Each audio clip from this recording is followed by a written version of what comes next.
Hey tubers and pickers, it's Drew, the California Picker. Welcome back to my channel, California Pickin'. And a beautiful antique find today. An awesome 19th century gold gilded over gesso picture frame. It's beautiful, got great detail on the outer edge here. Beautiful gesso with gold gilding over it. And then a nice little inside molding detail, absolutely perfect. There's no cracks. Usually you find these with a lot of breaks on them. And then this beautiful smooth molding in between. That's called an OG molding. And an OG molding has got that belly part and then it goes in and out, bulge, in and out, back. That's called an OG molding. So I got it down here, laid down flat, and I'm going to do a little restoration on this 19th century picture frame because it has a couple little areas that I'm going to touch up. So I thought you guys would want to see that. So here we go. Alright, I'm going to have to put it down for a second. Wait, hold on a second. Here's what I'm going to show you what I'm going to be using today.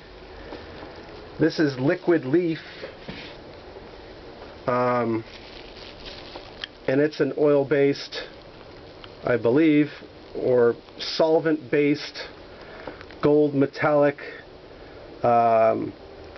gold leaf paint, and it comes in different colors, different shades.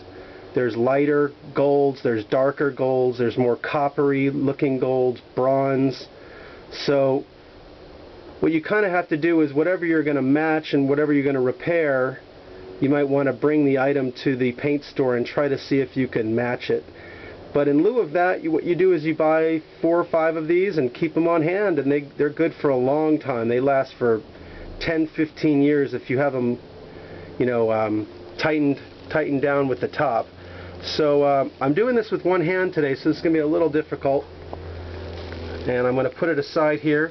So here's the area that I'm going to be fixing. See those little areas of missing gold leaf? Well, that's going to be no problem for me. So I'm going to put it down there for a second.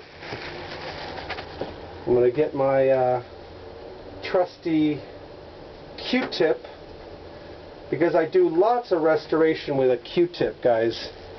And here we go. Watch how this just really works out well.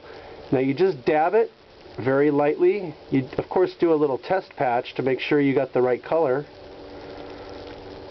But watch how this is going to just fill these little white areas, which is the gesso underneath. It's just going to fill all that in real nicely.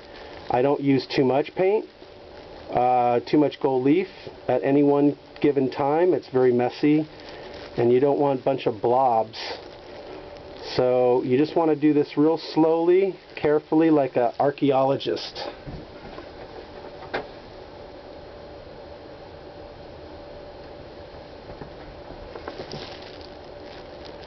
And it's really covering that up right there, guys. Look at that.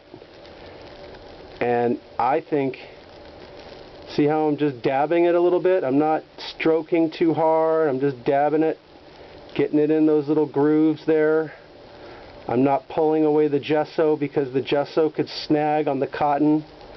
So I'm doing that just very lightly, little dabs. You get the best effect that way. I suggest that you try to do this outdoors because it's a lot of fumes.